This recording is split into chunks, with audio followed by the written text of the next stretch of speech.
අපි දැන් 10 පන්තියේ මේ වෙනකොට ඔයගලගේ විෂය නිර්දේශයේ පළවෙනි නිපුණතා 12ම සාකච්ඡා කරලා ඉවරයි. 11 වසරේ කිසිම පාඩමක් අපිට පන්තියේ කරන්න බැරි වුණා. ඔයගලන්ට මතක ඇති දැන් මේ අපේ පත්‍යත් එක්ක. ඒ නිසා මම තීරණය කළා 11 වසරේ ගිණුම්කරණයට අදාළ નિયમિત පාඩම් සියල්ල පන්ති සාකච්ඡා කරලා අවසන් කරා. ඉතින් ඒකේ 13, 14, 15 කියන නිපුණතා තුනම ව්‍යාපාරාධ්‍යයනට අදාළ නිපුණතා. ඒතර ඒවා පාඩම් කළා නම් අපිට කරගන්න පුළුවන්. නමුත් මේ 16, 17, 18 කියන පාඩම් 19 කියන පාඩම් එකක්වත් පුතේ ඔයගලන්ට පොතක් බලලා ඉගෙන ගන්න අමාරුයි. ඒ නිසා මම තීරණය කළා අපේ මේ ප්‍රශ්න ඉවර වුණාට පස්සේ භෞතික පන්ති ෆිසිකල් ක්ලාස් පටන් ගන්නකම් ගිණුම්කරණයට අදාළ සියලුම පාඩම් අපි උපා කරගත්ත විදිහටම පන්ති 16, 17, 18, 19 කියන පාඩම් හතරම මේ ආකාරයට කරගෙන යන්න. ඉතින් මම මේ ඔයගලන්ට බෝඩ් එකේ ලියලා තියෙන්නේ, ඇඳලා තියෙන්නේ. අපි අර වැරදි නිවැරදි කිරීම පාඩමත් එක්ක සාකච්ඡා කරපු මූලික ගිණුම්කරණ ක්‍රියාවලිය. ඉතින් අපි පන්තිය සාකච්ඡා කරන්න පටන් ගන්නෙ ඔයාලගේ විෂය නිර්දේශයේ 16 වෙනි පුරුතාවේ ඉඳලා. ඉතින් හැමෝම ලියා ගන්න සටහන් පොතේ අලුත් සටහන් පොත අරගෙන 11 වසරේ අලුත් පළවෙනි පිටුවෙන්ම ලියන්න පටන් ගන්න අපුරු ලස්සන ලියන්න. පන්තියේ මම කොච්චර දුරින් ගියත් ඔයගොල්ලෝ දැන් අපි පන්තිය කරන්න ආපු විදියට පිළිවෙලට වැඩේ කරයි යන්න. මම පුළුවන් තරම් මේ උගන්වන කාලය තුල ඉගැන්වීම පවණක්ව කරනවා, අනවශ්‍ය කතා මොනවත් කරන්නේ නැහැ. ඒ නිසා ඔයාලා මම කියන දේ කරගෙන යන්න. හරි. ඉස්ලාම් සටහන් පොතේ ලියන්න නිපුණතාවයේ 16 ව්‍යාපාරයක මූල්‍ය ප්‍රකාශන. ව්‍යාපාරයක මූල්‍ය ප්‍රකාශන. highlight එක අරගෙන පාට කරගන්න. එහෙම නැත්නම් රතු පාටින් යටින් ඉරි දෙකක් අදගන්න. සටහන බොහොම ආකර්ෂණීයව ලියන්න. හරි. දැන් පුතේ ඔයගොල්ලෝ කොහොම කට්ටිය මේ වැඩේට හොඳට අහුම්කම් දෙන්න. සියල්ල නිබන්ධනයේ මුද්‍රණය කරලා තියෙන්නේ. සටහන් පොතේ මම සටහන් ගොඩක් ලියවනවා. ඒ අදාළ තැන් සියල්ල පැහැදිලි කරලා හොඳට අහගන්න. ටියුට් එකේ පිටු අංක 47 මම ඉන්නේ. 11 වසරේ ටියුට් එකේ පිටු අංක 47. නිපුණතාවයේ 16 ව්‍යාපාරයක මූල්‍ය ප්‍රකාශන. හරි. ඔයගොල්ලෝ දන්නවා ගිණුම්කරණයේ ප්‍රධානම අරමුණ බවට පත් වෙන්නේ කිසියම් ගිණුම්කරණ ඒකකයක්. ඒ කියන්නේ ව්‍යාපාරය. සම්බන්ධයෙන් ඇල්මක් දක්වන පාර්ශවයන්ට ඒ ව්‍යාපාරයේ සම්බන්ධයෙන් තීරණ ගන්න වැදගත් වන තොරතුරු සැපීම තමයි ගිණුම්කරණයේ ප්‍රධානම අරමුණ වෙන්නේ. ඒතර අපි ඒක 10 පන්තියේ 4 වෙනි පාඩමේදී කියලා දෙනවා. ගිණුම්කරණයේ ආරම්භයේදී පැහැදිලි කරනවා ගිණුම්කරණයේ ප්‍රධානම අරමුණ කිසියම් ගිණුම්කරණ ඒකකයක් සම්බන්ධයෙන් ඇල්මක් දක්වන පාර්ශවයන්ට ඒ ව්‍යාපාර ඒකකයේ පිළිබඳව ඵලදායී ආර්ථික තීරණ නිගමන වලට එළඹෙන්න අවශ්‍ය කරන මූල්‍යමය තොරතුරු සම්පාදනය කරන ක්‍රම පද්ධතිය තමයි අතවශ්‍යම ගිණුම්කරණය කියලා කියන්නේ. ගිණුම්කරණය ගත්තහම ඒක පැහැදිලිවම ක්‍රියාවලියක්. ඔයාලට මතක ඇති ගිණුම්කරණ ක්‍රියාවලිය. මේ මම ඇදලා තියෙන්නේ අපි මේ දක්වා සාකච්ඡා කළ සහ ඉදිරියට පවතින ගිණුම්කරණ ක්‍රියාවලියේ පියවරයන් ටික. ඔයාලා දන්න ගිණුම්කරණයේ පළවෙනි පියවර තමයි කිසියම් ගිණුම්කරණ ඒකකයක. ඒ කියන්නේ සලකා බලන ව්‍යාපාරයේ සිද්ධ වන සෑම කණුදෙනුවක් හා සිද්ධියකටම අදාළව මේ ලිඛිත සාක්ෂි මූලික සාක්ෂි රැස් කිරීම තමයි ගිණුම්කරණයේ පළවෙනි පියවර. මොනවද අපිට මුල ගැහෙන තියෙන මූලික සාක්ෂි මේ වෙනකොට? මුදල් ලැබීම් තහවුරු කරගන්න අපි ලඝුපත භාවිත.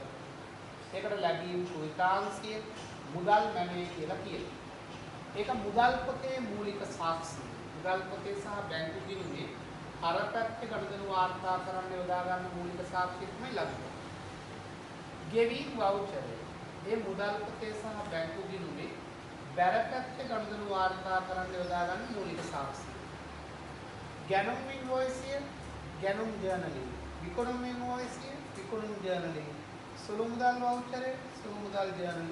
ගෙවීම් සුළු මුදල් පොතේ. ජර්නල් වවුචරේ, පොදු ජර්නල්. මේ සියල්ල මම පැහැදිලි කරපු නිසා තමයි ඉක්මනින් කිව්වේ. ඒතර මූලික සාක්ෂි රැස් කරගෙන ඒ මූලික සාක්ෂි පදනම් ලියවිලි හැටියට භාවිත කරලා සුවිශේෂී පොත් කට්ටලයක සටහන් කිරීම තමයි ගිණුම්කරණයේ මූලික කර්තව්‍ය බවට පත් වෙන්නේ. මේ විදිහට මූලික සටහන් වල තොරතුරු ලියලා ඒ පොත්වල තියෙන තොරතුරු කාලච්ඡේදයේ අවසානයේදී අපි ලෙජරයකට පිටපත් කරනවා. ඔයගොල්ලෝ දන්නවා ලෙජරය කියන්නේ ගිණුම් ඇතුළත් පොත. ඒ පොත ඇතුලේ විවිධ පන්තියේ ගිණුම් තියෙනවා. ප්‍රධාන පන්ති 5ක ගිණුම් අන්තර්ගත වෙනවා. වත්කම්, වියදම්, ආදායම්, වගකීම් සහ හිමිකම්. වගකීම් සහ හිමිකම්. තමයි හිමිකම් කියලා කියන්නේ O level පන්තියට අදාළ වන ප්‍රාග්ධන සහ ගැණිලි ගිණුම්. ප්‍රාග්ධන ගිණුමයි ගැණිලි ගිණුමයි තමයි හිමිකම් ගිණුම වෙන්නේ. ඒතර මෝටර් අත යන්ත්‍ර ලී බඩු වගේ ගිණුම් වත්කම් ගිණුම්. සේවක රටු දුරකථන ගාස්තු ක්ෂය වීම වගේ ගිණුම් වියදම් ගිණුම්. ලද වට්ටම් විකුණුම් වගේ ගිණුම් ගොඩනැගිලි කුලී ආදායම් වගේ දේවල් ආදායම් ගිණුම්. මම සම්පූර්ණ විදිහට මායත් කියනවා ප්‍රාග්ධන සහ ගැණිලි ගිණුම් හිමිකම් ගිණුම්. ණය හිමියෝ බැංකු ණය උකස් ණය උපචිත වියදම් වගේ ඒවා يعني ගෙවිය යුතු වියදම් වගේ ඒවා වගකීම්. ඒතර මෙන්න මේ විදිහට මූලික සාක්ෂියෙන් මූලික පොතේ ලියන මූලික පොතෙන් පොදු ලෙජරයට පිටපත් කිරීම තමයි ගිණුම් කරන ක්‍රියාවලියේ තුන්වෙනි පියවර. ඊට පස්සේ කරන්නේ මේ කාල පරිච්ඡේදයේ අවසානයේදී මෙන්න මේ ගිණුම් හැම එකක්ම අපි තුලනය කරනවා. ඒ වායේ ශේෂයේ ඉදිරියට ගෙනියනවා. ඒ ඉදිරියට ගෙනිච්චට පස්සේ ඒ ගිණුම් වල ශේෂ පාවිච්චි කරලා ගිණුම් තැබීමේ අංක ගණිතමය නිර්වද්‍යතාවය තහවුරු කරගන්න අපි ගිණුම් වල ශේෂ ඇතුළත් ලේඛනයක් හදනවා. ඒ ලේඛනයේ කියනවා ශේෂ පිරික්සුම. අටවසම ශේෂ පිරික්සුම කියලා කියන්නේ ගිණුම් තැබීමේ අංක ගණිතමය නිර්වද්‍යතාවය බලන්නම පිළියෙල කරන ගිණුම් වල ශේෂ ඇතුළත් ලේඛනය. මේක මූල්‍ය ප්‍රකාශයක් නෙවෙයි. ඒතර යම් කිසි ගිණුමක ඉදිරියට ගෙන යන ශේෂයේ කොයි පැත්තකද ශේෂ පිරික්සුමේ ඒ පැත්තෙම තමයි අපි නිරූපණය කරන්නේ. ගිණුම් තැබීමේ ක්‍රියාවලිය තියෙන මේ සංකීර්ණභාවය නිසා මේ ලෙජර් ගිණුම් සියල්ල තුලනය කරලා ශේෂ පිරික්සුමට ගත්තා. සමහර වෙලාවට ඔබ දන්නවා අපි පාඩම තමයි අන්තිමට කළේ ශේෂ පිරික්සුම අසමාන වෙන්න පුළුවන්.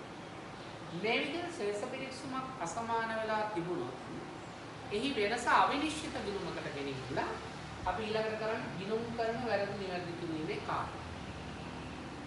එතන අපි පන්ති නැවතුණා. අපි ආයෙ නැවත පන්ති පටන් ගත්තාම හරි එහෙම නැත්නම් නැවත වෙනත් වීඩියෝ එකකින් හරි වැරදි නිවැරදි කිරීම පාඩම නැවත කියලා. ඒතර වැරදි නිවැරදි කිරීම කළාට පස්සේ කරන කාර්යයන් තමයි 11 වෙනිදී. ඒතර 11 වෙනි අත් වශයෙන් මේ පාඩම් ආරම්භ වෙන්නේ ගිණුම් කරන පාඩම් ආරම්භ වෙන්නේ මෙතනින් ඉස්සරහට. දැන් අපි ඒකෙන් කතා කරමු. ඊට පස්සේ ඔයගලන්ට 10 වසරේ මේ නොකිරිච්ච කොටස් සහ නොතේරුම් ගන්න සියල්ල අපි නැවත පැහැදිලි කරලා දෙන්නම්. ව්‍යාපාරයේ මූල්‍ය ප්‍රකාශ. අතවශ්‍යම මේ ශේෂ පිරික්සුම කියන එක අසමාන වුණාට පස්සේ ශේෂ පිරික්සුම අසමාන වීම කෙරෙහි බලපාන ලද හේතුන් හඳුනගෙන ඒවාකි නිවැරදි කරනවා. ඒ නිවැරදි කිරීම සඳහා පොදු ජර්නලයේ අපි වැරදි නිවැරදි කිරීමේ ජර්නල් සටහනකුත් තියෙනවා.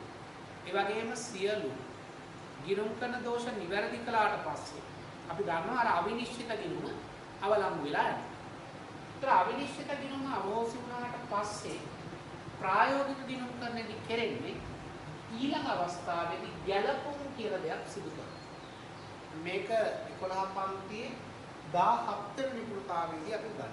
ප්‍රධාන ගැළපී 5ක් ඉගෙන ගන්න තියෙනවා. අවසාන තොග ගැළපුම, ක්ෂය වීම ගැළපීම, උපජිත වියදම් ගැළපීම, ලැබිය යුතු ආදායම් ගැළපීම සහ බොල් ණය ගැළපීම. එතකොට පුතේ වල 17 වෙනි පාඩමේදී අපි ඒ කොටස උගන්වනවා. ඒතර මේ විදිහට ගැළපුම් කියලා දෙයක් සිදු කරලා තමයි මේ මූල්‍ය ප්‍රකාශන කියලා දෙයක් පිළියෙල කරන්නේ. ඒ මූල්‍ය ප්‍රකාශන කියන දේ පිළියෙල කරලා ඉවර වෙලා ඒවා ඇල්මැටි පාර්ශවයන්ට සංනිවේදනය කිරීම තමයි අවසාන පියවර වෙන්නේ. ඒක තමයි ගිණුම් කරන අවසාන බලාපොරොත්තුව. ඒක තමයි තොරතුරු සැපයීම කියලා කියන්නේ. ඒතර ඔයගලන්ට හොඳට අවබෝධ වෙන්න ඕන මම මේ කතා කරපු ටික කිසිම තැනක පැටලෙන්නේ නැහැ. ගිණුම්කරණය කියන එකේ ප්‍රධාන අරමුණ ඇල්මැති පාර්ශවයන්ට තීන්දුව తీරන ගන්න වැදගත් වන මූල්‍යමය තොරතුරු සපයන. ඒ තොරතුරු සපයීම සිදු කෙරෙන්නේ විධිමත් ක්‍රියාදාමයේ ප්‍රතිඵලයක් හැටියට. ඒ ක්‍රියාදාමයට අපි කියන්නේ මූල්‍ය ගිණුම් කරන ක්‍රියාව. මේ තමයි මූල්‍ය ගිණුම් කරන ක්‍රියාවලිය. එතනින් ගිණුම් කරන්නේ අවසන්. ඒතර ඒ ක්‍රියාවලිය ඔබ මෙතන කෙනකන් ඉගෙනගෙන තියෙනවා. දැන් ඉතින් ඉස්සරහ කොටස් ටික තමයි මෙන්න මේ පියවර දෙක තමයි අත වශයෙන්ම අපි 16 17 වෙන පාඩම් දෙකක් ගන්න යන්නේ. හරි. දැන් අපි බලමු ඉස්සලාම මේ මූල්‍ය ප්‍රකාශ කොහොමද අපි නිර්වචනය කරගන්නේ.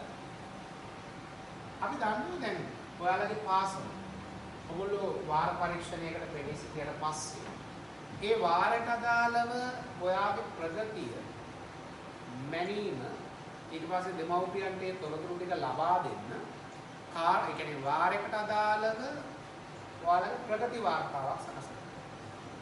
පන්ති වාර ගුරුවරයා ඊට පස්සේ පන්ති නායකයෝ ඒ වගේ ඒ විෂය නායකයෝ ඒ කට්ටිය එකතු වෙලා ඒ ගුරුවරුන්ගේ ප්‍රශ්න පත්‍ර වල ලකුණු සම්බන්ධ කරගෙන පන්තියේ අවසානයේ ප්‍රගතිය බලනවා. ඉතින් පන්තියේ වෙනිය තෝරනවා ලකුණු වල සාමාන්‍ය බලනවා එක් එක් විෂයන් වල ලකුණු එකතු කරනවා. එහි අවසාන ප්‍රතිඵලය තමයි දෙමව්පියන්ට ඔයාගේ ප්‍රගතිය සංනිවේදනය කරනවා. ඒ වගේ ව්‍යාපාරයේ පිළිබඳ ඇල්මක් දක්වන අයිතිකරු සේවකයෝ ගමනාකරු බාහිර පාර්ශ්වයන් ගතොත් රජය වෘත්තීය ගිණුම් කරන ආයතන ඊට අමතරව තවදුරටත් ගත්තොත් එම විවිධ වෘත්තීය ගිණුම් කරන ආයතන ආයෝජකයන් ඊට පස්සේ සැපයුම්කරුවන් බැංකු වගේ ආයතන විවිධ මූල්‍ය ආයතන මේ අය මේ ව්‍යාපාරවල තොරතුරු වලට ඉතාම සංවේදී. ඒතර ඒගොල්ලන්ට ව්‍යාපාරය පිළිබඳව යම් යම් නිගමන වලට එළඹෙන්න අවශ්‍ය කරන තොරතුරු සම්පාදනය කරන්න ගිණුම්කරණයේදී හදන වාර්තා විශේෂය. අර ඉස්කෝලේ හදන ප්‍රගති වාර්තාව වගේ. ඒක හැදෙන්නේ අලුත් ක්‍රියාදාමයක අවසන් ප්‍රතිඵලයක් හැටියෙන්නේ. ඒතර ඒ වගේ ව්‍යාපාරයකත් මේ ඇල්මැති පාර්ශවයන්ට තොරතුරු දෙන්න හදන විශාල කෙනෙක් විවිධ ස්වභාවයේ වාර්තා. ඒ වාර්තාවලට තමයි අපි දරුවනේ කියන්නේ මූල්‍ය ප්‍රකාශන. මූල්‍ය ප්‍රකාශන. right. අපි පොඩි සටහනක් ලියමු. කියන්න හැමෝම සටහන් පොතේ මාතෘකාවට පාළි මේ කියන්න. ගිණුම්කරණයේ ප්‍රධානතම අරමුණ වන්නේ ගිණුම්කරණයේ ප්‍රධානතම අරමුණ වන්නේ කිසියම් ගිණුම්කරණ ඒකකයක් සම්බන්ධයෙන් ඇල්මක් දක්වන පාර්ශවයන්ට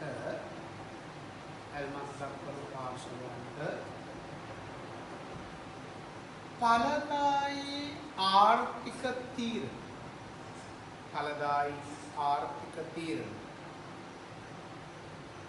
ගැනීම සඳහා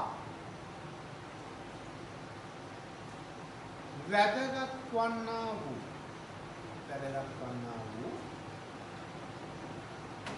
මූල්‍යමය තොරතුරු සැපයීමයි.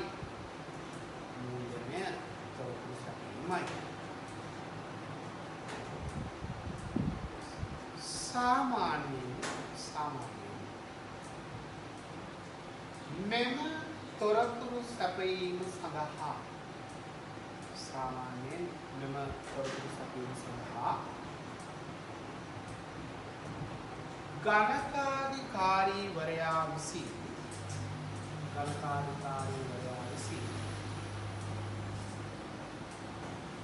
පිළියෙල කරනු ලබන වාර්තා විශේෂය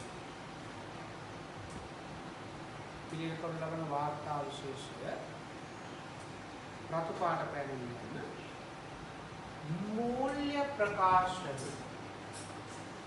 ප්‍රකාශන ඇලෙයිලා මූල්‍ය වාර්තා ඇලෙයිලා අවසාන ගිණුම් ලෙස හැඳින්වේ. එතකොට මූල්‍ය ප්‍රකාශන කිව්වත් අවසාන ගිණුම් කිව්වත් මූල්‍ය වාර්තා කිව්වත් ඒ තුනෙන්ම අදහස් වෙන්නේ එක. අවසාන ගිණුම් ලෙස හැදුවේ. පුතාලා කියන්නේ මූල්‍ය ප්‍රකාශන කියන වචන. මූල්‍ය ප්‍රකාශන අවසාන ගිණුම් නැත්නම් මූල්‍ය වාර්තා ඒ හැම එකකම අදහස් වෙන එක. අපි පන්තියේ මූල්‍ය ප්‍රකාශන කියන්නේ ඔය තොරතුරු සපයන අංග වාර්තාවල. right. දැන් කියන කල්ව කියන්නේ මේ විදිහට.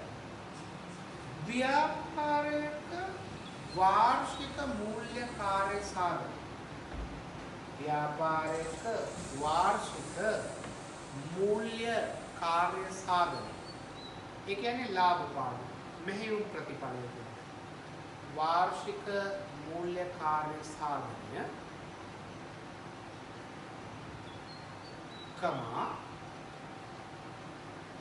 මූල්‍ය තත්වය. ළමයි තත්වය කියලා ලියනකොට අල්තයන්ු දෙකක් ලියන්න. මූල්‍ය තත්වය. අයන්න අල්තයන්ු දෙකක්. මූල්‍ය තත්වය. මෙන්න මූල්‍ය ප්‍රකාශන තුලින් නිරූපණය කරනු ලබයි. මෙම මූල්‍ය ප්‍රකාශන තුලින් නිරූපණය කරනු ලබයි. ඒ කියන්නේ අර මූල්‍ය ප්‍රකාශන වලින් පෙන්වන්නේ ව්‍යාපාරයට සාමාන්‍ය පෙළ මට්ටමට අදාළව ප්‍රධාන පැති දෙකක්. එකක් තමයි ලාභ පාඩුවේ ව්‍යාපාරය. අනික මේ ඒ ව්‍යාපාරයේ ගිණුම් කාලච්ඡේදයේ අවසාන දිනට පවතින මූල්‍ය තත්ත්වය. ඒ කියන්නේ මූල්‍ය තත්ත්වය කියන්නේ වක්කම් වගකීම් හිමිකම් අතර සම්බන්ධය.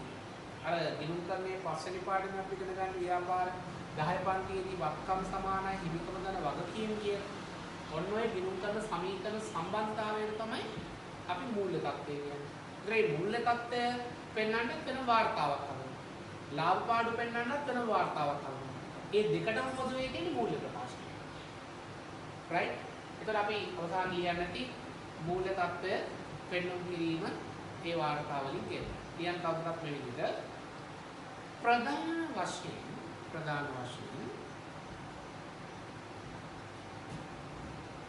මූල්‍ය ප්‍රකාශන දෙකක්. ප්‍රධාන වශයෙන් මූල්‍ය ප්‍රකාශන දෙකක් මෙම නිපුණතාවයේදී අධ්‍යයනය කෙරේ. ප්‍රධාන වශයෙන් මූල්‍ය ප්‍රකාශන දෙකක් මෙම නිපුණතාවයේදී අධ්‍යයනය කෙරේ. එක පොත මැදි විශේෂ පාඩ පැනකදී අනුගමනය කරලා එක ලාභ වූ අලාභ ප්‍රකාශනය. එක ලාභ වූ අලාභ ප්‍රකාශනය. දෙක ඊළඟ රෝලේ ලියන්න පොත මැදි ලියන්නේ මූල්‍ය තත්ත්ව ප්‍රකාශන. මූල්‍ය තත්ත්ව ප්‍රකාශන. තත්ත්ව කියන්නේ අල්තන දෙක. තත්ත්ව ප්‍රකාශනය. හොඳයි.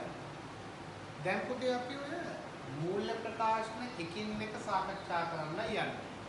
ඒතර මේ රූප සටහන ඔයගොල්ලෝ පිටපත් කරන්න අවශ්‍ය නැහැ. මේ මම පැහැදිලි කිරීමක් නේදලේ. මෙන්න මෙතන ඉඳන් නම් ඔයගොල්ලෝ හිතට ගන්න මේක ඔයාලට තේරෙනවා. මෙන්න මෙතන ඉඳලා තමයි සර් කතා කරන්නේ. ඒතර කෙනෙක් අහනවා සර් මේක කලේ නෑ නේද කියලා. ඉන්න මේ සිලබස් එකේ 16 වෙනි පාඩම තමයි මේක. 17 තමයි මේක.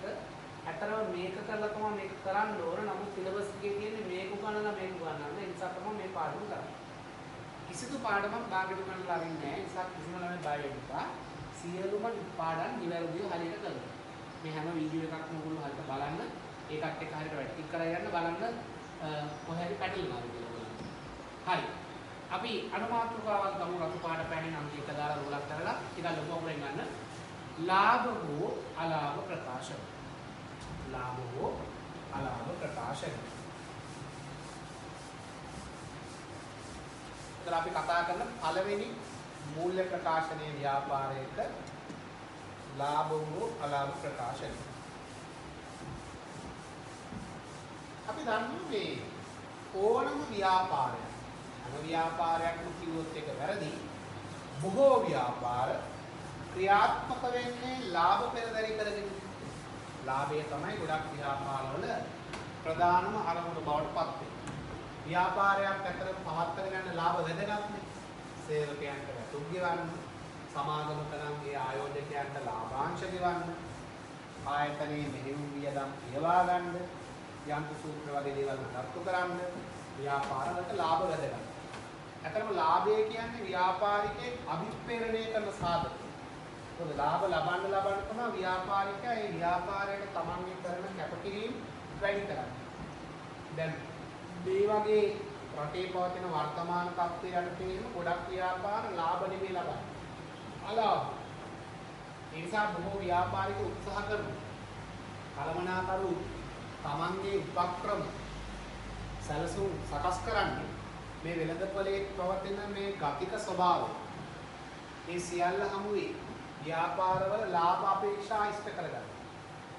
අඩුම ගානේ ව්‍යාපාරයේ නොනවත්වා නොනැසී පවත්ත ගන්න තමයි මේ කාලේ ව්‍යාපාරික උත්සාහ කරන්නේ. දැන් පුතේ අද මේ අපි කතා කරන්නේ පළවෙනි මූල්‍ය ප්‍රකාශනයෙන් බලන්නේ ව්‍යාපාරයක ලාභ පාඩු. අපි බලමු ලාභ හෝ අලාභ ප්‍රකාශයක් කියන්නේ මොන වගේ එකක්ද? ඒකෙන් බලන්නේ මොන වගේ ලාභයේ ස්වභාවයක්ද කියන කාරණා. මේ ලාභ හෝ අලාභ ප්‍රකාශය කියන එකට උසස් පෙළ පන්තියේදී අපි කියන්නේ ආදායම් ප්‍රකාශය. ආදායම් ප්‍රකාශය. ඉංග්‍රීසියෙන් කියන ඉන්කම් ස්ටේට්මන්ට් කියලා. ඉන්කම් ස්ටේට්මන්ට් ආදායම් ප්‍රකාශය. 12 පන්ති අයියලක් කළා මේකට වෙළඳහා ලාභ ගිණුම කියලා කියනවා. වෙළඳහා ලාභ ගිණුම කියලා කියනවා. පුතාලගේ පන්තියේදී ඔයගොල්ලෝ උච්චාරණය කරන්න ඕනේ මේ වචන. ආදායම් ප්‍රකාශය කියන වචන නෙවෙයි. ලාභ වූ අලාභ ප්‍රකාශය කියන වචන. ඒතර අපි ඉගෙන ගන්න පටන් ගන්න මේ මූල්‍ය ප්‍රකාශන වල පළවෙනි මූල්‍ය ප්‍රකාශය ලාභ වූ අලාභ ප්‍රකාශය. ඔයගලගේ නිබන්ධනේ පිටු අංක 48 තමයි මේකත් එක්ක සම්බන්ධ වෙන්නේ. 47 පිටුව මම සාකච්ඡා කරලා ඉවරයි.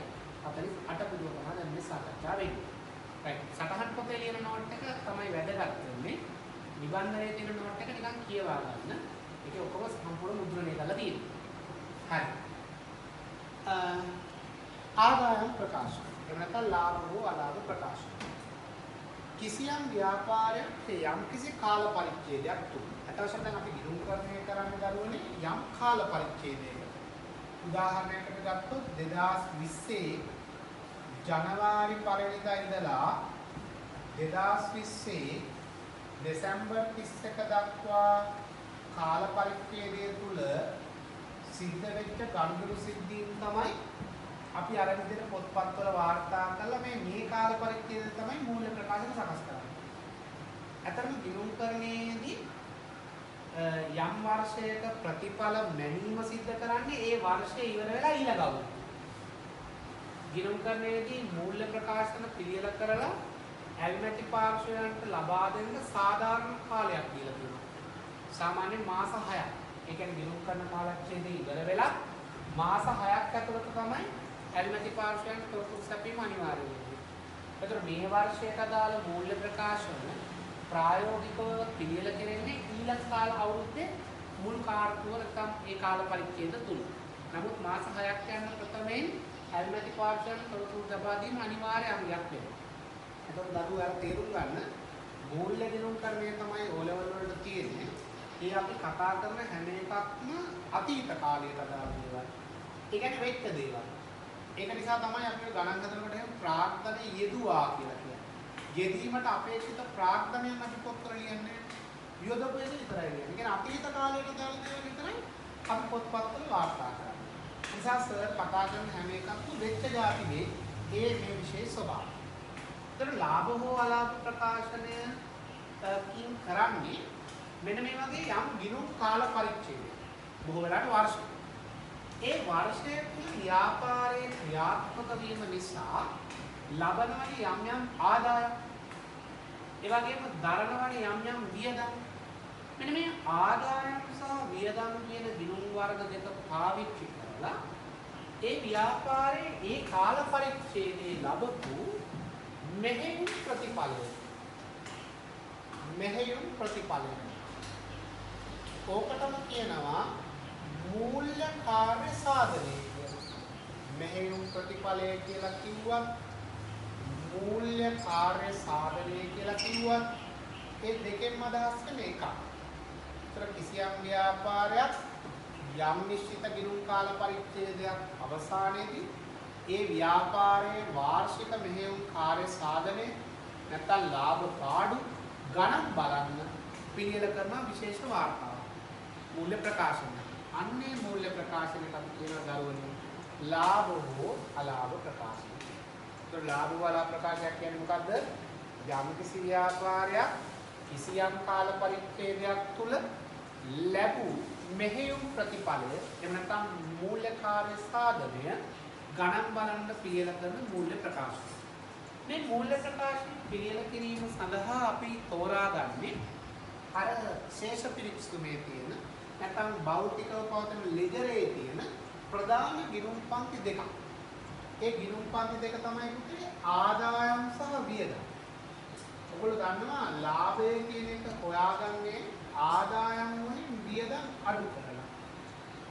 ඒතර ආදායම් ගිණුම් ශේෂවල එකතුවෙන් වියදම් ගිණුම් ශේෂවල එකතුව අඩු කළා නම් අපිට ලාභය කියන දේ හොයාගන්න පුළුවන්. හැබැයි අත්ත වශයෙන්ම ලාභයක් කියලා කියන්නේ මෙයාගෙන් මෙයා අඩු කරපුවානේ උත්තරේට නෙවෙයි. ඒක වැරදි හරි. මොකද ආදායම් කියන එක විශාල වෙන්න බෑ. වියදම් වලට වඩා ලාභයක් වෙන්න නම්. ඒකේ තේරුම ආදායම් වලට වඩා වියදම් විශාල වෙන්න බෑ. අලාභයක් වෙන්න. නමුත් ආදායම් වලින් වියදම් අඩු කරපුවාම එක්කොත් ලාභය නැත්නම් අලාභයකින් සංකල්ප දෙකකින් එකක් ලැබෙනවා. නමුත් ලාභයක් පවතින්නේ වියදම් වලට වඩා ආදායම් විශාල වෙනවා. අලාභයක් පවතින්නේ ආදායම් වලට වඩා වියදම් විශාලව පවතින විට. ඒක එච්චර හිතන්න දෙයක් නෙවෙයි. ඔයගොල්ලෝ මෙහෙම හිතන්න. ඔයගෙන් ප්‍රශ්නයක් ඇහුවොත් ව්‍යාපාරයේ සුද්ධ ලාභය හෝ අලාභය ගණනය කරන්නේ කොහොමද කියලා ඔයා දෙන්න උත්තරේ ආදායම් ඍණ වියදම්. ලාභය හෝ අලාභය සමානයි ආදායම් ඍණ වියදම් කියන සූත්‍රයෙන් අපිට කියන්න පුළුවන්. නමුත් දැන් මේ ලාභ හෝ අලාභ ප්‍රකාශනයේ කියන මූල්‍ය ප්‍රකාශනය ගත්තහම ඒකේ ආදායම් ගිණුම් සහ වියදම් ගිණුම් කියන දෙවර්ගයේ විතරයි පවතින්නේ. ඔය මම කියපු විදිහට ආදායම් වලින් වියදම් අඩු කරලා ලාභ පාඩු ගණන් බැලීමක් මේක තුල කෙරෙන්නේ නැහැ. විධිමත් ආකෘතීන් වලට ඇතුළත් කරලා තමයි ලාභ පාඩු ගණන් බැලීම කරන්නේ. නමුත් සරලම අදහස ගත්තොත් ලාභ හෝ අලාභ ප්‍රකාශයකින් බලන්නේ ව්‍යාපාරයක මෙහෙයුම් ප්‍රතිඵල. ලාභ පාඩු. ඒක බලන්න යොදාගන්නේ ප්‍රධාන ගිණුම් පන්ති දෙකක්. ආදායම් ගිණුම් සහ වියදම් ගිණුම්. ඒ දෙවර්ගයේ භාවිත කරගෙන තමයි මේ ලාභ හෝ අලාභ ප්‍රකාශය පිළියෙල කෙරෙන්නේ. හරි? ඒකෙන් බලන්නේ මොකද්ද? මෙහෙයුම් ප්‍රතිඵලය. ලාභ පාඩු. ඒකට මම කියන ලස්සන වචනයක් මූල්‍ය කාර්ය සාධනය. ඒක බලන්න හදන මූල්‍ය ප්‍රකාශය තමයි ලාභ හෝ අලාභ ප්‍රකාශය. ඒකේ තියෙන ප්‍රධාන ගිණුම් පන්ති දෙකයි. මොනවද ගිණුම් පන්ති දෙක? ආදායම් ගිණුම් සහ වියදම් ගිණුම්. right. අපි සටහන් පොතේ ලියනවා මෙහෙම. අපි ලියාගත් අනුමාත්‍රකාව ලාභ හෝ අලාභ ප්‍රකාශය. දැන් ඒ යටතේ සටහන ලියන්නේ මේ විදිහට. ලාභ හෝ අලාභ ප්‍රකාශය. කිසියම් වෙළඳ ව්‍යාපාරයක්.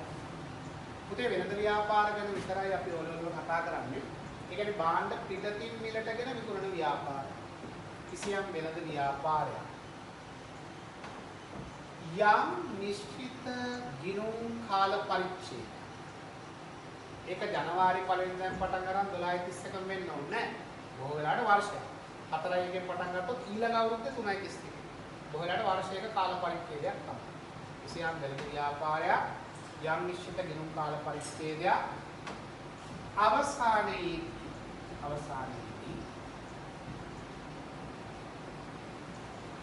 එම ව්‍යාපාරයේ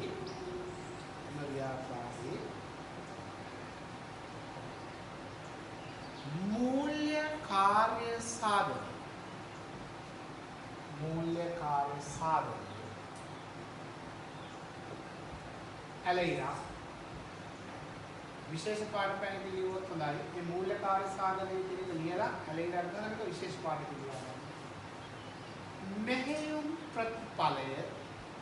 මෙහෙයුම් ප්‍රතිඵලය සාමාන්‍ය පාඩ පැන ලියන්න ගණනය කිරීම සඳහා ඊට වඩා හොඳයි මෙහෙම ලියුවේ. මන බැලීම සඳහා මේ ප්‍රතිඵලය මන බැලීම සඳහා පිළියෙල කරනු ලබන මූල්‍ය ප්‍රකාශනය පිළියෙල කරනු ලබන මූල්‍ය ප්‍රකාශනය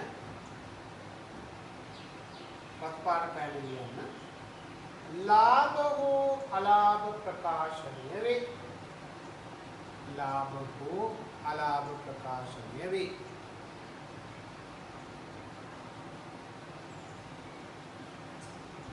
තවදුරටත් ඒකටම ලියාගෙන යන්න සාමාන්‍ය පාඨයේ මේ පිළියෙල කිරීම සඳහා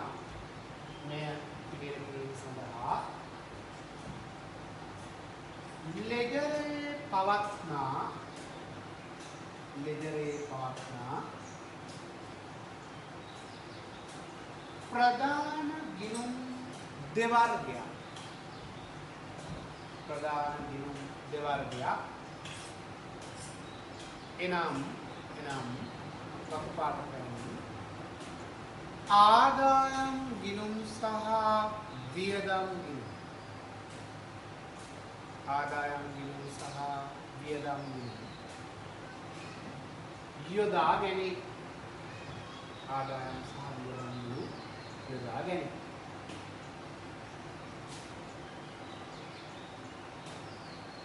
हाईलाइट කරන්න ආදායම් සහ වියදම් ගිණුම් කියන වචන. ආදායම් සහ වියදම් ගිණුම් යොදා ගැනීම. දැන් ඡේද කඩලා සාමාන්‍ය පාඩ පැහැදිලි ලියන්න. ව්‍යාපාරයක වාර්ෂික මෙහෙයුම් ප්‍රතිඵලය. ව්‍යාපාරයක වාර්ෂික මෙහෙයුම් ප්‍රතිඵලය එනම් ලාභය හෝ අලාභය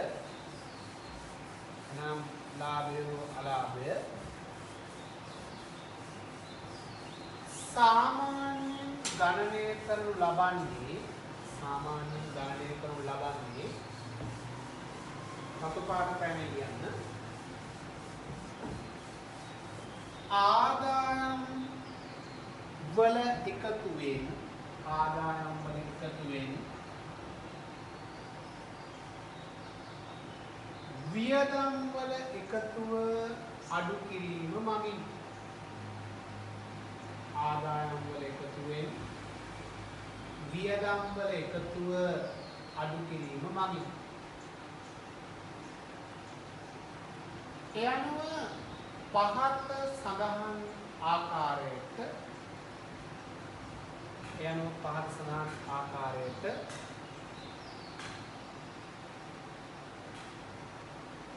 ලාභය හෝ අලාභය ගණනය කළ හැකියි. පාසලන් ආකාරයට ලාභය හෝ අලාභය ගණනය කළ හැකියි. අපි සටහන් පොතේ ලියා ගන්නවා රුලක් ඇරලා මෙන්න මේ සූත්‍රය. ලාභය හෝ අලාභය සමානයි.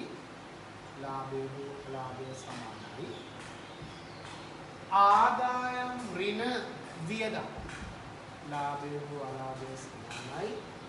ආදායම් ඍණ වියදම්. එතකොට ආදායම් වල එකතුවෙන් වියදම් වල එකතු අඩු කරපුවාම තමයි ලාභය හෝ අලාභය ලැබෙන්නේ. ඒක සූත්‍රයක් විදිහට කිව්වොත් ලාභය හෝ අලාභය සමානයි.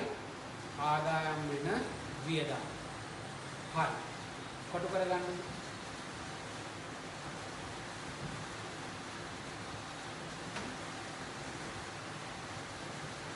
right.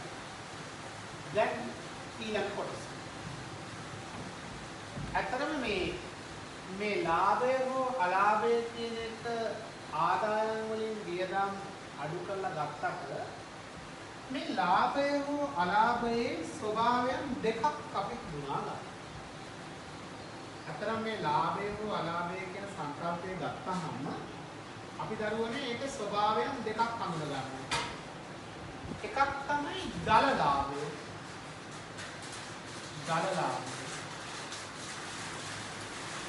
එහෙම නැත්නම් දල අලාභය.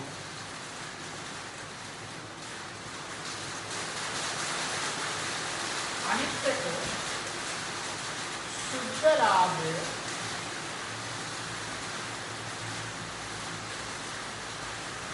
එහෙම නැත්නම් සුද්ධ අලාභය.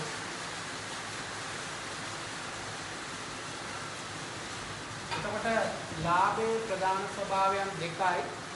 එකක් දල ලාභය නැත්නම් දල අලාභය, අනිත් එක සුද්ධ ලාභය එහෙම නැත්නම් සුද්ධ අලාභය කියලා අපි හඳුනා ගන්නවා. අපි තවදුරටත් සටහන ඉස්සරහට ලියනවා මේ විදිහට. ඉහත දක්වා ඇති ආකාරයට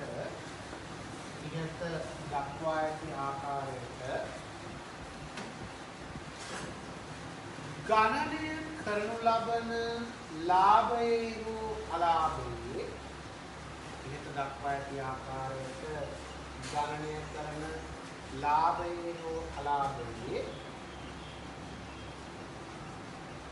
ප්‍රධාන ස්වરૂපයන් දෙකක් හඳුනාගත හැකිය. ප්‍රධාන ස්වરૂපයන් දෙකක් හඳුනාගත හැකිය. එක ඔතමැටික් දලලා තමයි දලලාභයට ඉංග්‍රීසි කියන්නේ gross profit කියලා. gross profit අපි ඉංග්‍රීසි ලියාගමු gross profit. වරහන් අතර ලියා ගන්න. දලලාභය කියලා ඉස්සරහින් gross profit. දෙක සුද්ධ ලාභය ඉස්සරහින් ලියා ගන්න net profit.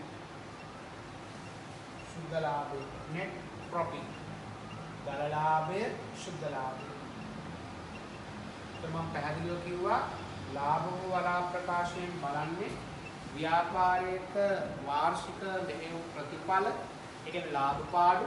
ඒකේ ස්වභාවයන් දෙකයි.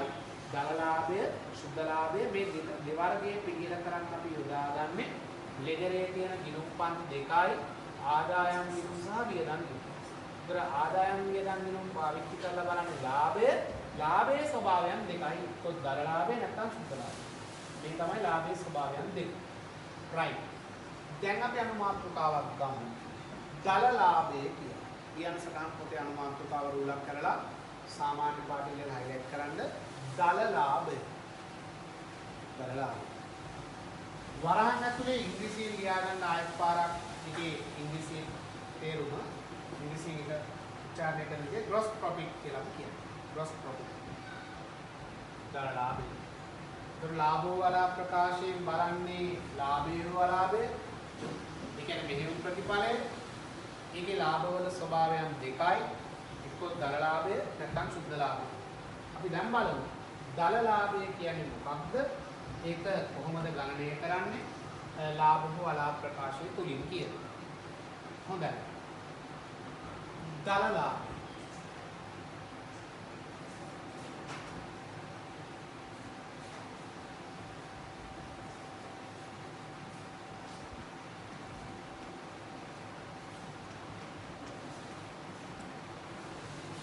අපි දන්නවා මේ සාමාන්‍යයෙන් වෙළඳ ව්‍යාපාරයක් ගත්තම ඒ කියන්නේ පිටතින් බාන්න මිලටගෙන විකුණන ව්‍යාපාරයක් ගත්තාම ඒගොල්ලන්ගේ ප්‍රධාන ව්‍යාපාරීය කටයුත්ත වෙන්නේ වෙළඳාම. ඒ කියන්නේ බාන්න පිටතින් මිලට ගන්නවා ඒවා යම් ලාභාන්තිකයක් තියාගෙන විකුණන එක. ඇත්තටම දල ලාභය කියලා කියන්නේ කිසියම් ව්‍යාපාරයක ප්‍රධාන මෙහෙයුම. ඒ කියන්නේ ප්‍රධාන ව්‍යාපාර කටයුත්ත තුලින් උත්පාදනය කරපු ලාභ. දැන් මේ මගේ අතේ තියෙන හුණු කෑල්ල ගත්තාම මේක රුපියල් 2කට නම් ඒගොල්ලෝ මිලදී ගන්නෙ. ඒක රුපියල් 3ට නම් අලෙවි කරන්නේ. එකකින් ලැබිච්ච ලාභය රුපියල්. ඒ විකිණීම හේතු කොටගෙන ලැබිච්ච ලාභය තමයි දල ලාභය කියන්නේ. අපිට දැන් මේ හුණු කෑල්ල සම්බන්ධ කරගෙන දල ලාභය හොයන්න කිව්වනම් හොයන්නේ ඔයාලා හුණු කෑල්ලේ ගැනුම් මිල 3යි විකුණුම් මිල හුණු කෑල්ලේ ගැනුම් මිල රුපියල් 2යි විකුණුම් මිල රුපියල් 3යි විකුණුම් මිලෙන් ගැනුම් මිල අඩු කරලා රුපියලයි කියලා ගන්නවා. නමුත් දල ලාභය කියන එක දරුවනේ ව්‍යාපාරයක සොයවීම සඳහා ඔය ගැනුම් මිල විකුණුම් මිල අතර පරාසය නෙමෙයි ගන්න. ආයතනයක දල ලාභය කියලා කියන්නේ ඒ ව්‍යාපාරයේ ප්‍රධාන මෙහෙයුම් කටයුතු. කියන්නේ විකිණීම ආශ්‍රිතව ලැබුණු මුළු ආදායම. ඒ කියන්නේ අවුරුද්දක් ඇතුලේ අත්පිට මුදලට වෙන්න පුළුවන්. ණය පදනම් මත වෙන්න පුළුවන්. ඔය විකිණීම හේතු කොටගෙන ලැබිච්ච ප්‍රධාන ආදායම. ඒක තියෙන්නේ ලෙජරේ විකුණුම් ගිණුමේ. ආන්ගේ විකුණුම් කියන ගිණුමේ ශේෂය අරගෙන ප්‍රධාන ආදායම අරගෙන ආන්ගේ විකුණුම් වලින් විකුණු භාණ්ඩවල පිරිවැය අපි අඩු කරනවා. විකුණුම් වලින් ඒ විකුණුම් ආදායම උත්පාදනය කරගන්න අපි අර යෙදවන ලද භාණ්ඩවල පිරිවැය. තේරෙන භාෂාවෙන් කිව්වොත් කුණු කෑලි 5ක් නම් වික්කේ. එකක් 3 ගන්න. 3 ගුණ කිරීම 5 15යි. මේ විකුණුම් ආදායම එකක් ගත්ත 2 ගන්න නම් දෙවරක් 5 10යි. විකුණුම් පිරිවැය රුපියල් 10යි. අන්න ඒ වගේ යම් කාල පරිච්ඡේදයක් තුල විකුණුම් කියන ආදායම අරගෙන ඒ විකුණුම් ආදායම උත්පාදනය කරගන්න දායක වෙච්ච ඒ භාණ්ඩවල පිරිවැය අඩු කළාට පස්සේ ලැබෙන ප්‍රතිඵලය තමයි දරුවනේ අපි දලලාභය හෝ දලාලාභය කියලා කියනවා. මම කරුණු කියවා වගේ මෙයා විශාල වුණොත් මෙයාට වඩා ඒක දලලාභයක් ඇති කරන අවස්ථාවක්. මෙයාට වඩා මෙයා විශාල වුණොත් ඒක දලාලාභයක් ඇති කරන අවස්ථාවක්. දැන් මේ COVID-19 තුන්වෙනි රැල්ල පවතින කාලේ සමහරට අවුරුද්දට ගෙනාපු බඩු මුට්ටු තාම කඩවල වල තියෙනවා. විශේෂයෙන් රෙදි පෙල් කියලා. ඒතර ඒ රෙදි ටී-ෂර්ට් එකක් ගත්තොත් එයාලා සමහරට කඩේට රුපියල් 18ක ගත්තා නම් දැන් ඒක අලෙවි කරගන්න අපහසු නිසා මට 800ට විකුණන්න වෙන්න පුළුවන්. ඒ වගේ වෙලාවකදී ආදායමට වඩා විකුණු භාණ්ඩයේ පිරිවැය යනවා. එතකොට දලාලාභ ඇති වෙනවා. නමුත් ප්‍රායෝගිකව බොහෝ ව්‍යාපාරවල ප්‍රධාන ලාභය වන මේ දලලාභය ලාභයක් ලෙසින් තමයි පවතින්නේ. ඒ කියන්නේ විකුණුම් විශාලයි විකුණුම් පිරිවැයට වඩා. අද පුතාලා කොයි වෙලේකවත් මතක උත්තර දෙන්න එපා. දලලාභය සමානයි කියන සූත්‍රය විකුණුම් මිල ඍණ ගැනුම් මිල කියලා. ඒක සම්පූර්ණ වැරදි. ඒක සරල අර්ථකථනයක්. ආයතනයක් යම්කිසි භාණ්ඩ විකිණීමක් නම් කරන්නේ ඒ විකිණීම තුලින් ලැබෙන ප්‍රධානම ආදායම වල විකුණුම් වලින් ඒ ආදායම උත්පාදනය කරගන්න දායක වෙච්ච භාණ්ඩවල පිරිවැය අඩු කළාට පස්සේ ලැබෙන එක තමයි දලලාභය. සූත්‍රයක් ඇතුළත කිව්වොත් විකුණුම් වලින් විකුණුම් පිරිවැය අඩු කරපුවාම වෙන උත්තරේ. අටපාඩම් කරා. විකුණුම් වලින් විකුණුම් පිරිවැය අඩු කරාට පස්සේ උත්තරේ තමයි දලලාභය කියලා කියන්නේ. දැන් අපි හිතමුකෝ මෙහෙම සන්ලයිට් සබන් කෑල්ලක්. සන්නම තමයි සන්ලයිට්. සන්නම් ඒ කියන්නේ අපි සන්ලයිට් සබන් කෑල්ලක් කඩේ විකුණන්නේ රුපියල් 50ට. ඒක කඩේ මුදලාලියෙක් ගන්නේ 48ට. ඒක තමයි ප්‍රධානම ආදායම යාලගේ ආදායම වෙන්නේ විකිණීම. ඒක වෙන්නේ දරපු භාණ්ඩයේ පිරිවැය 48. දැන් දලලාභය රුපියල් ඒක තමයි දලලාභය කියන්නේ. ඉතින් අවුරුද්දක් ඇතුළත එක සබන් කෑල්ලක් නෙමෙයි විකුණන්නේ. නැත්තම් විකුණුම් මිලෙන් ගැනුම් මිල අඩු කරන්න තිබුණානේ. ඒ නිසා තමයි විකුණුම් කියලා වචනේ පාවිච්චි කරන්නේ. ඒ කාල පරිච්ඡේදයේ අත්පිට හෝ ණයට කරපු සියලුම විකුණුම් වල එකතු. ඒ කියන්නේ ලෙජරේ තියෙන විකුණුම් කියන විශේෂය. අරගෙන ඒ විකුණුම් ආදායම උත්පාදනය කරගන්න පාවිච්චි කරපු භාණ්ඩවල පිරිවැය අඩු කරනවා. ඒකෝර තමයි දලලාභය කියන එක ලැබෙන්නේ. පුතාලට දැන් උගන්වන්නේ මම මේ විකුණුම් පිරිවැය කියන්නේ මොන වගේ කාරණයක්ද? ඒක කොහොමද සාමාන්‍යයෙන් හොයන්නේ කියන කාරණා. මේක හැමෝම දන්නවා. විකුණුම් කියන එක ගන්න ලෙජරේ තියෙන විකුණුම් ගිණුම.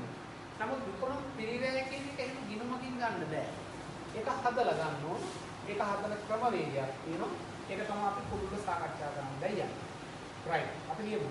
දලලාභය කියන්නේ මොකක්ද? ලියන්න සටහන් පොතේ මේ විදිහට. කිසියම් වෙළඳ ව්‍යාපාරයක්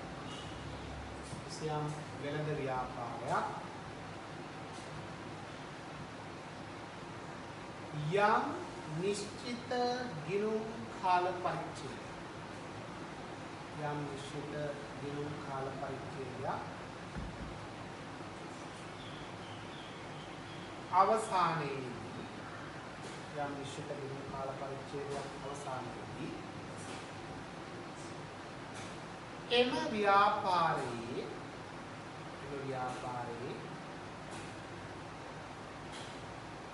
ප්‍රධාන ව්‍යාපාරීය කටයුත්ත තුලින් එම ව්‍යාපාරයේ ප්‍රධාන ව්‍යාපාරීය කටයුත්ත තුලින් ලැබූ මෙහෙයුම් ප්‍රතිඵලය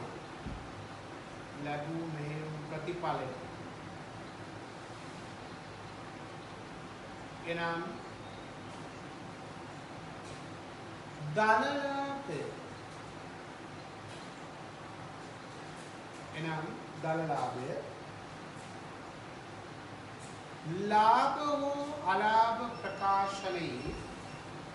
ලාභ හෝ අලාභ ප්‍රකාශනයේ මුල් කොටස තුලින් ලාභ වල ප්‍රකාශනයේ බලන ලාභයේ ස්වභාවයෙන් දෙකක් එක දලලාභය ලාභ වල ප්‍රකාශනයේ මුල් කොටස තුලින් ගණනය කෙරේ ලාභ වල ප්‍රකාශනයේ මුල් කොටස තුලින් ගණනය කෙරේ ඡේද කඩලා ලියන්න මේ විදිහට ප්‍රධාන ව්‍යාපාරීය කටයුත්ත වන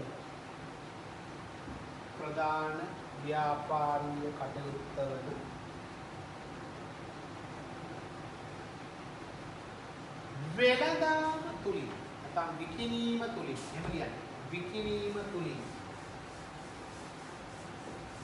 ලැබූ මෙහෙයුම් ප්‍රතිඵලය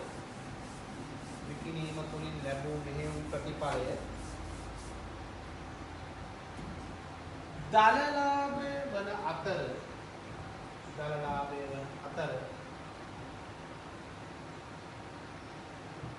පහත සමීකරණය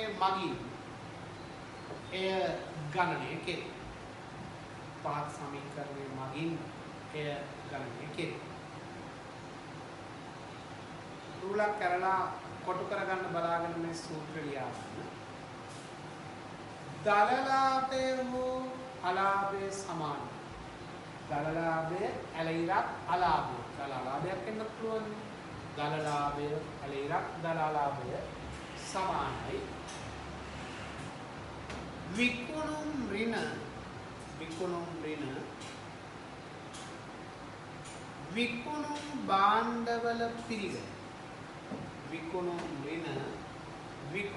භාණ්ඩවල පිරිවැය. විකුණුම් ඍණ විකුණුම් භාණ්ඩවල පිරිවැය.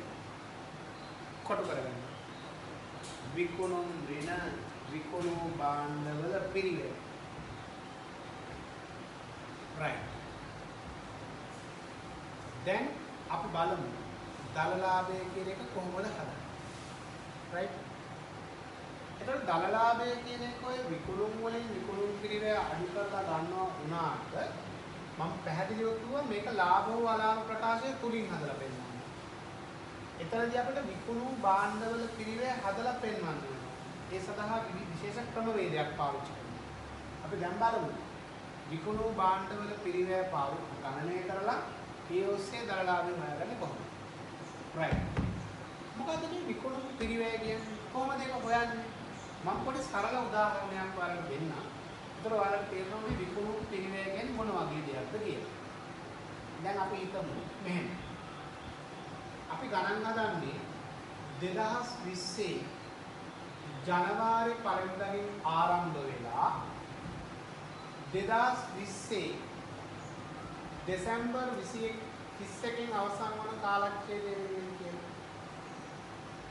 එතකොට මේ කාල පරිච්ඡේදය වෙනුවෙන් අපි දලලාභයේ සොයනකොට මුලින්ම ගන්න ඕන මේ කාලච්ඡේදයට අදාළ සමස්ත විකුණුම් වෙළඳ භාණ්ඩ වල සමස්ත විකුණුම් වටිනාකම.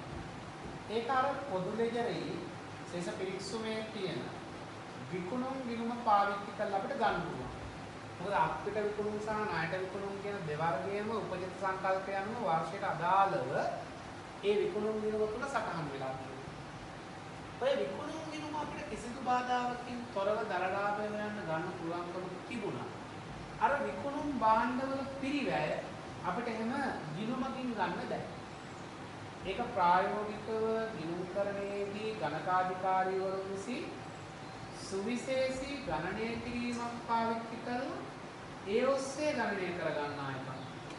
එනිසා මේ විකුණු පිරිවැය කියන එක නිකන් ඉබේ ලැබෙන එකක් නෙවෙයි, ජිනුම් වල පවතින එකක් නෙවෙයි. ඒක අපි ගණනය කරලා සොයාගන්න එකක්. දැන් මම ඔයාලට කියලා දෙන්නම් සරල උදාහරණයකින් මේ විකුණු පිරිවැය කියන්නේ මොන වගේ එකක්ද කියලා. හරි. අපි හිතමු මෙහෙම. කිසියම් යම් ව්‍යාපාරයක ආරම්භය අවුරුද්ද පටන් ගන්නකොට අපි හිතමු රුපියල් 50000ක භාණ්ඩ තිබුණා. භාණ්ඩ විකුණන්නේ අපි ඒකට දිනයක් දාලාම ලියන්නම්කෝ. 2020 ජනවාරි 1 තොගය රුපියල් 50000ක් තිබුණා. මේ කාල පරිච්ඡේදය තුල මෙන්න මේ කාල පරිච්ඡේදය තුල අපි අත්පිට මුදලට සහ ණයට කියන පදනම් දෙකට ඒ කියන්නේ ගැනුම් ගිණුම තියෙන ඒවා ලක්ෂ 5ක භාණ්ඩ මිලදී ගත්තා. ලක්ෂ 5ක මිලදී ගත්ත භාණ්ඩ. ඒතර ඔයාලට තේරෙන්න ඕන මුල තිබිච්ච තොගයට ඒ අලුතෙන් එකතු කරගත්ත කඩේට ගෙන ආපු අලුත් භාණ්ඩ ටික එකතු වෙනවා. අපි හිතමු ලක්ෂ 5ක තොග දෙනවා. ඒ වගේම මේ තොග අපි ආයතනයට ගේන්න විවිධ ස්වභාවයේ වියදම් කරනවා. සමහර තොග පිටරටින් ගේන්නේ. ඒතර වරාය ගාස්තු, නැව් ගාස්තු, තීරු බදු ගෙවන්න වෙනවා. වරාය තියෙන ඒ ද්‍රව්‍ය තැන්පත් කරන විශේෂ තැන් වලට කියනවා ගුදම් කියලා. ගුදම් ගාස්තු ගෙවන්න වෙනවා. ඊට අමතරව වරායෙන් ද්‍රව්‍ය නිදහස් කරගන්න නිෂ්කාශන ගාස්තු ගෙවන්න වෙනවා. ඊට අමතරව පැටවුම් කුලී, බෑනේ කුලී වගේ ඒවා කරන්න වෙනවා. අන්න ඒ වගේ යම්කිසි තොගයක් ගත්ත තැන ඉඳලා අපේ ව්‍යාපාර ස්ථානයට ගෙන ඒම තෙක් අපිට දරන්න ඕන යම් යම් වියදම්. ආන්ගේ වියදම් දරුවනේ මේ මම නෙමෙයි කියන්නේ සමස්ත ගිණුම් කරන්නේ යෝජනා කරන විදිය. ගිණුම් කරන්නේදී යම් යම් උපකල්පන පාවිච්චි කරනවා. යම් යම් සම්ප්‍රදායන් පාවිච්චි කරනවා. ශ්‍රී ලංකාව තුළ ගිණුම් කරන යෝජන හැම වෘත්තිකයකම මේක තමයි අනුගමනය කරනවා. එහෙම නැත්නම් මට හිතන එකක් කියනව නෙමෙයි. ආයතනයක විකුණු භාණ්ඩවල පිරිවැය සොයන ක්‍රමවේදයක්. මුලින්ම අවුරුද්ද අලුතින් පටන් ගන්න ව්‍යාපාරයක් නම් ආරම්භක තොගය කියන එකක් නෑ. දැනට පවතින ව්‍යාපාරයක් නම් අවුරුද්දක් පටන් ගන්නකොට කඩේ බඩු තියෙනවා. ඒතකොට මේ ද්‍රව්‍ය වල වටිනාකම අරගෙන ඒ කාල පරිච්ඡේදය තුල අලුතෙන් අත්පත් කර ගන්නා ද්‍රව්‍ය ටික ගන්න ඕනේ. ඒ ද්‍රව්‍ය ආයතනයට ගෙනේම වෙනුවෙන් ගන්න විදන් ටිකත් මේකට ගන්න ඕනේ. ඒ අනුව අර ලෙජරේ පවතී. ගෙනීමේ කුලී වගේ ගිණුම් තීරු ගාස්තු වගේ දේවල් පැටවීමේ කුලී බෑනේ කුලී වගේ දේවල් ඕවහැර වෙන එකක්වත් වෙන්නේ නැහැ. මෙතනට අපි එකතු කරනවා. මම මේ මට හිතන උපකල්පිත අගයන් කීපයක් ලියනවා. 20000 තව එකක් අපි ගමු ආයාත බදු ආනයනික තීරු බදු කියනවා. වරායෙන් ගන්න අපි ගමු 30000යි කියන අපි මේ විතර එකතු කරනවා. ඒත් අපිට පැහැදිලි අපි ගාව මුලින් තිබුණ රුපියල් 50000ක ද්‍රව්‍ය විතර බලා ගන්න. අපි අලුතෙන් ගත්තා ලක්ෂ 5ක භාණ්ඩ. ඒ භාණ්ඩ ගේන්න සහ ආයාත බදු වෙනුවෙන් මේ ආකාරයට අපිට වියදම් වුණා. දැන් අපි කරන්නේ මේ ඔක්කොම ටික එකට එකතු කරනවා. ඒ එකතු කරන උත්තරය එහා පැත්තට ගේන්න.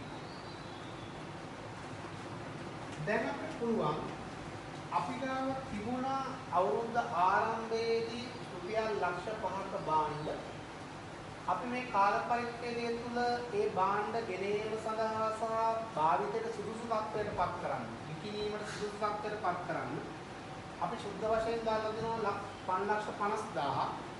ඒතර මුලින් තිබුණා 50,000ක් අලුතෙන් 5,50,000ක ද්‍රව්‍ය ගත්තා. එහෙනම් අපිට පරිභෝජනය කරන්න රුපියල් ලක්ෂ 6ක ද්‍රව්‍ය කඩේ තිබිලා තියෙනවා. තවත් පැහැදිලි කළොත් හිතලා බලන්න. මේ අවුරුද්ද ආරම්භයේ අපි ගාව රුපියල් 50,000ක තොග තියෙනවා. මේ කාල පරිච්ඡේදය තුල අවුරුද්දේ අරන් තියෙනවා මෙච්චර තොග ප්‍රමාණයක්. ඒවා ගන්න කඩේට ගෙනීම වෙනුවෙන් මෙන්න මේ වියදම් දාලා තියෙනවා. ඒතර මේ ඔක්කොම ටික එකතු කරාට පස්සේ උත්තරේ අපි එහා පැත්තට මාරු කළොත් මේ තමයි මේ වර්ෂය තුල ගත්ත ගැනුම් පිළිවෙල. අලුතෙන් ගන්න කරපු පිළිවෙල. ඒතර මුලින් අපි ගාව මෙච්චර ද්‍රව්‍ය ප්‍රමාණයක් තියෙනවා. අලුතෙන් මෙච්චරක් ගත්තා. එහෙනම් අවුරුද්ද තුල අපිට විකුණන්න තිබුණා මෙච්චර ද්‍රව්‍ය ප්‍රමාණයක් කඩේ ඇතුළේ. දැන් විකුණු භාණ්ඩවල පිළිවෙල සොයාගන්න කරන්න දරුවනේ. ඒ අවුරුද්ද අවසානයේ ගබඩාව තුල නැත්නම් කඩේ ඇතුලේ භෞතික විතරි වෙච්ච ද්‍රව්‍ය. මේ උත්තරේ අඩුයි. ඒ කියන්නේ 2020 12:31 තොගය ඒක අපිට ගානේ දෙනවා. ඒක අපි මෙතනින් අඩු කරනවා. උදාහරණයක් ලක්ෂයක්.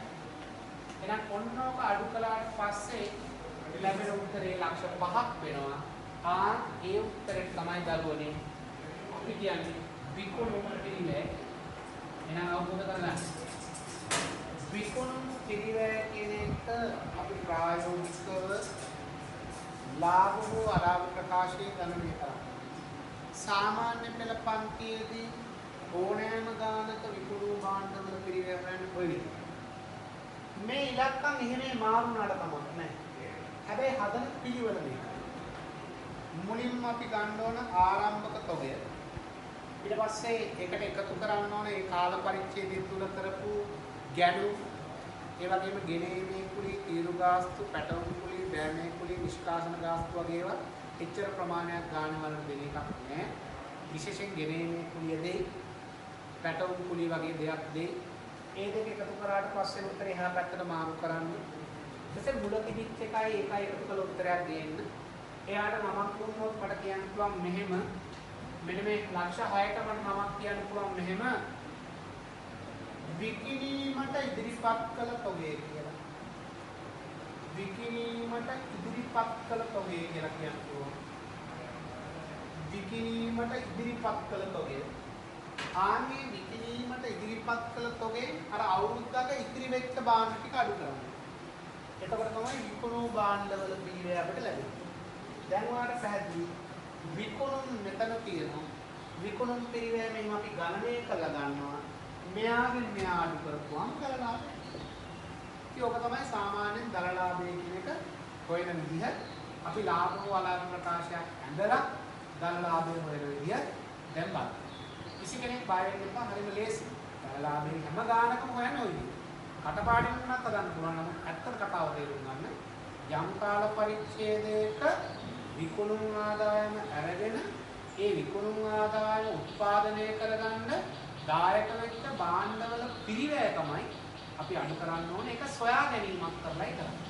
ඒක කරන්නේ පුන මම කියනවා විකුණුම් වලින් විකුණුම් පිළිවෙල අඩු කරනවා.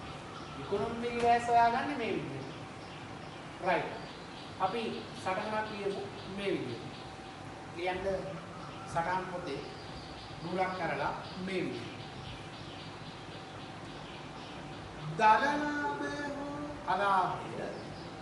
දරලාභය හෝ අලාභය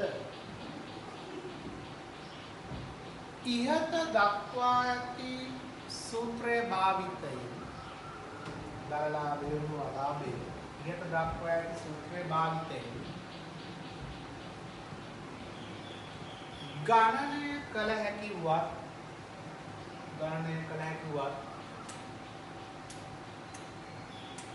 ප්‍රායෝගිකව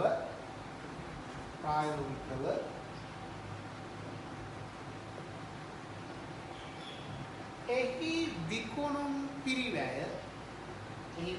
පිරිවැය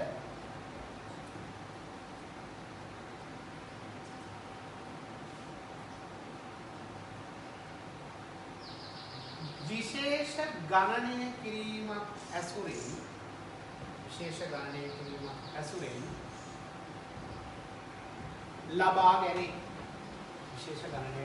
ඇසුරෙන් ලබා ගැනීම.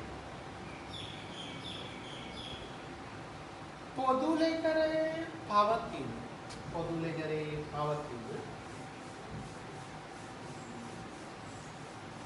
විකුණුම් ගිණුමේ ශේෂ භාවිතයෙන්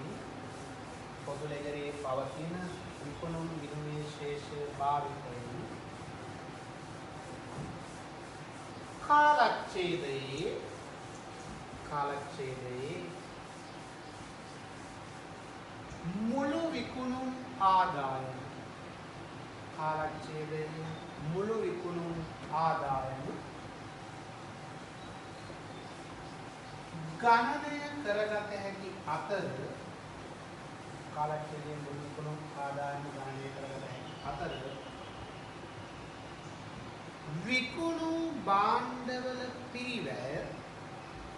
විකුණු භාණ්ඩවල පිරිවැය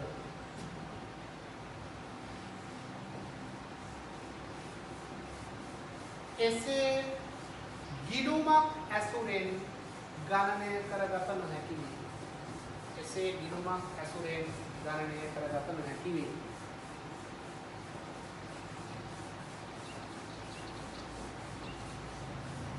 තවදුරටත් ලියාගෙන යන්න. ගිණුමක් ඇසුරෙන් ගණනය කරගත නොහැකි වේ.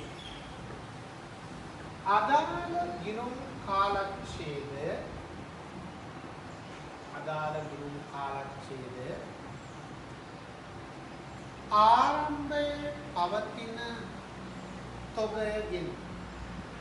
ආරම්භයේ පවතින තොගයකින් අලුතෙන්ම පටන් ගත්ත ව්‍යාපාරයක් නම් ආරම්භක තොගයක් නැහැ. එතකොට මෙතන ඉඳලා ගන්න හදන්නේ මෙහෙම එකක් නැතුව. ආරම්භක තොගයකින් කාලච්ඡේදයේ ගැනු ඒක අපිට වෙන්න පුළුවන් ණයට වෙන්න පුළුවන්. කාලච්ඡේදයේ ගැනු සහ එම මිලටගත් භාණ්ඩ අපිට හෝ ණයට කියන්නේ අතරම ගැනුම් දීම විශේෂයි. එම මිලටගත් භාණ්ඩ භාවිතයට සුදුසු තත්වයට විකිණීමට සුදුසු තත්වයට පත්කරන තෙක් දරන ලද ගෙනීමේ කුලී වෙනත් පාඩක ලියන්න හොඳයි. ගෙනීමේ කුලී කමා තීරු ගාස්තු කමා ආයාත බදු ඒ කියන්නේ ආනයනික තීරු බදු කියන්නේ ආයාත බදු කමා පැටවුම් කුලී කමා බෑනේ කුලී යනාදිය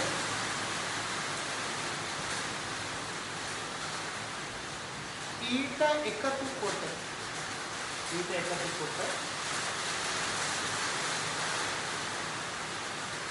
කාලච්ඡේදයේ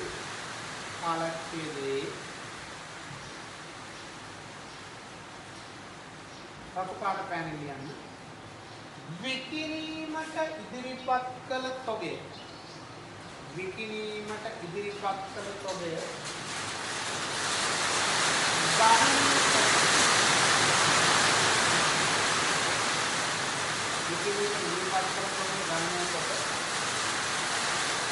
අවසාන තොගය